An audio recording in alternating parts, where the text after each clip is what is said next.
काफ़ी सारे स्टूडेंट्स बहुत ज़्यादा कंफ्यूज हो रहे हैं कि मुझे अगर एडमिशन लेना है किसी पर्टिकुलर कॉलेज में तो मुझे काउंसलिंग प्रोसेस में क्या करना पड़ेगा, मुझे किस स्टेट की काउंसलिंग करनी पड़ेगी, मुझे कौन सी काउंसलिंग करनी पड़ेगी। ये बहुत ज़्यादा कन्फ्यूजन है।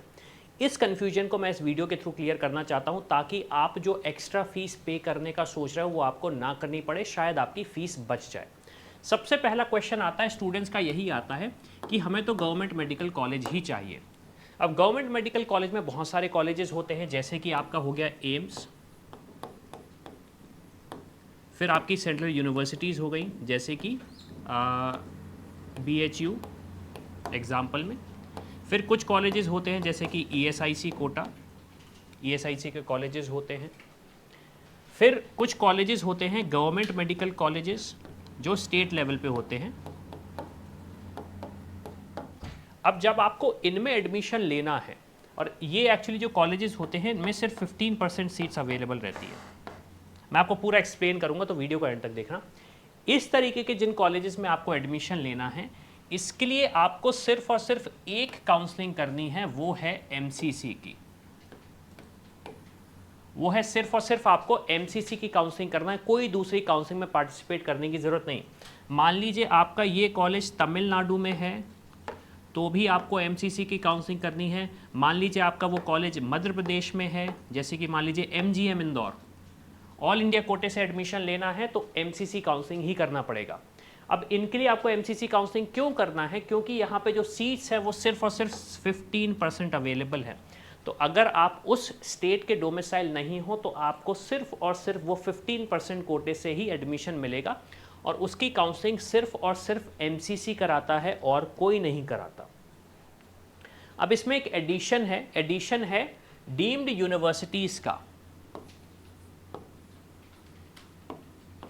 डीम्ड यूनिवर्सिटीज़ का इसमें एडिशन है। डीम्ड यूनिवर्सिटी की 100% सीट्स भी MCC काउंसलिंग के थ्रू एडमिशन होता है।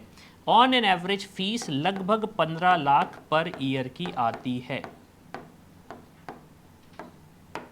ऑन एन एवरेज फीस लगभग 15 लाख पर ईयर की आती है। तो ये तो प्रोसेस हो गया गवर्नमेंट मेडिकल कॉलेजेस का, जो गवर्नमेंट मेडिकल कॉलेजेस हैं जो काफ़ी सारे स्टूडेंट्स मांगते हैं। फिर दूसरा ऑप्शन स्टूडेंट्स के पास आता है सेमी गवर्नमेंट।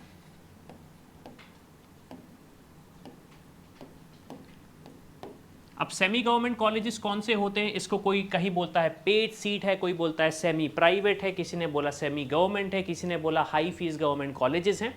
लेकिन अल्टीमेटली मतलब एक ही है कि गवर्नमेंट भी है और प्राइवेट भी है। थोड़ा सा डिफरेंस आ जाता है इसकी फंक्शनैलिटी में। अब सबसे पहली चीज़ अगर मैं बात करूं तो फी स्ट्रक्चर इसका लगभग 8 लाख रहता है। स्टेट टू स्टेट वेरी करता है, okay, state to state vary करता है, लेकिन on an average fee structure आपका पर ईयर का यही रहता है। अब जब सेमी गवर्नमेंट में एडमिशन लेने की बारी आती है तो आपके पास गुजरात एक एक्सेप्शन स्टेट है, जहां पे जो कुछ सेमी गवर्नमेंट कॉलेज है उनकी काउंसलिंग MCC के थ्रू होती है। बाकी सारे सेमी गवर्नमेंट कॉलेजेस की काउंसलिंग स्टेट काउंसलिंग अथॉरिटी के पास रहती है। मतलब जैसे मान लीजिए आपको सेमी गवर्नमेंट कॉलेज चाहिए है राजस्थान में, एक एग्जांपल दे रहा हूं मैं आपको, तो अगर आप वहां के डोमिसाइल हो तो आप एलिजिबल हो, अदरवाइज आप उनके लिए एलिजिबल भी नहीं हो। तो जिस स्टेट में सेमी गवर्नमेंट कॉलेज है उसके अगर आप डोमिसाइल हैं तो आप उसके लिए एलिजिबल हैं एडमिशन लेने के लिए, अदरवाइज आप एलिजिबल नहीं हैं। सबसे इंपॉर्टेंट चीज, कट ऑफ हाई जाता है for a very simple reason. In semi government colleges की फीस प्राइवेट कॉलेज से कम होती है। इन सेमी गवर्नमेंट कॉलेजेस की फीस प्राइवेट कॉलेज से कम होती है, इसलिए इनका कट ऑफ हाई जाता है। अब क्वेश्चन आता है प्राइवेट मेडिकल कॉलेजेस का।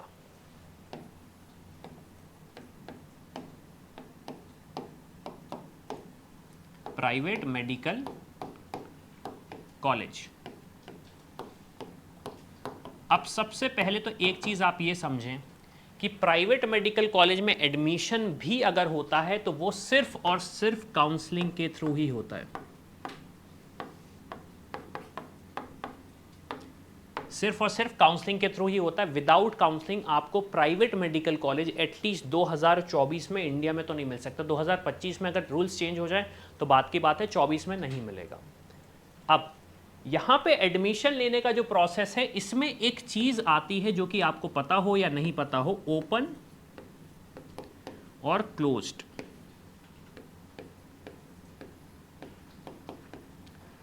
ओपन स्टेट वो स्टेट होते हैं जहां पे ऑल इंडिया के स्टूडेंट्स एडमिशन ले सकते हैं प्राइवेट मेडिकल कॉलेज में। ओपन स्टेट वो स्टेट होते हैं जहां पे सारे इंडिया के स्टूडेंट्स एलिजिबल हैं। क्लोज स्टेट में सिर्फ और सिर्फ एलिजिबल हैं स्टूडेंट्स डोमिसाइल, मतलब आपको वहां पे प्रूफ देना पड़ता है कि मैं स्टेट का डोमिसाइल हूं, इसलिए मैं एलिजिबल हूं यहां के प्राइवेट मेडिकल कॉलेज में।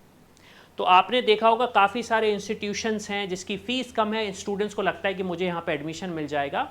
आप उस पर्टिकुलर इंस्टीट्यूशन का नाम लीजिए, उस स्टेट का नाम लीजिए, क्या आप वहाँ के डोमिसाइल हैं। इफ़ आंसर इज़ यस तो आप वहाँ पे एडमिशन ले सकते हैं, अदरवाइज़ वहाँ पे आप एडमिशन नहीं ले सकते। अब ओपन स्टेट कौन कौन से हैं? ओपन स्टेट में कुछ ऑप्शंस आते हैं आपके पास, कर्नाटका, कुछ ऑप्शन आपके पास केरला के हैं, आपके पास यूपी एक ऐसा स्टेट है जो ओपन स्टेट है। क्लोज स्टेट की अगर मैं बात करूं तो क्लोज स्टेट में जैसे आपके पास एक ऑप्शन पंजाब है, महाराष्ट्र है, पंजाब हुआ, महाराष्ट्र हुआ, गुजरात हुआ। ये कुछ ऐसे स्टेट हैं जहां पे आपको एडमिशन अगर लेना है तो यहाँ के आपको डोमिसाइल होना कंपलसरी है। यहाँ पे अगर आपको एडमिशन लेना है तो यहाँ पे डोमिसाइल होने की कंपल्शन नहीं है, लेकिन हाँ जैसे यूपी है तो यूपी की सारी सीट्स अवेलेबल हैं पैन इंडिया स्टूडेंट्स को, लेकिन कर्नाटका और केरला में कुछ ही मतलब कुछ % ऑफ सीट्स ही अवेलेबल हैं फॉर द एडमिशन।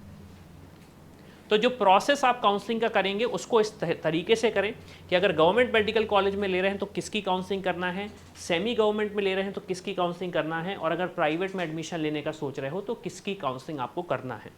इस वीडियो के थ्रू मैंने आपको समझाने की कोशिश करी कि किस पर्टिकुलर इंस्टीट्यूशन के लिए आपको काउंसलिंग करना है तो किसकी करनी पड़ेगी।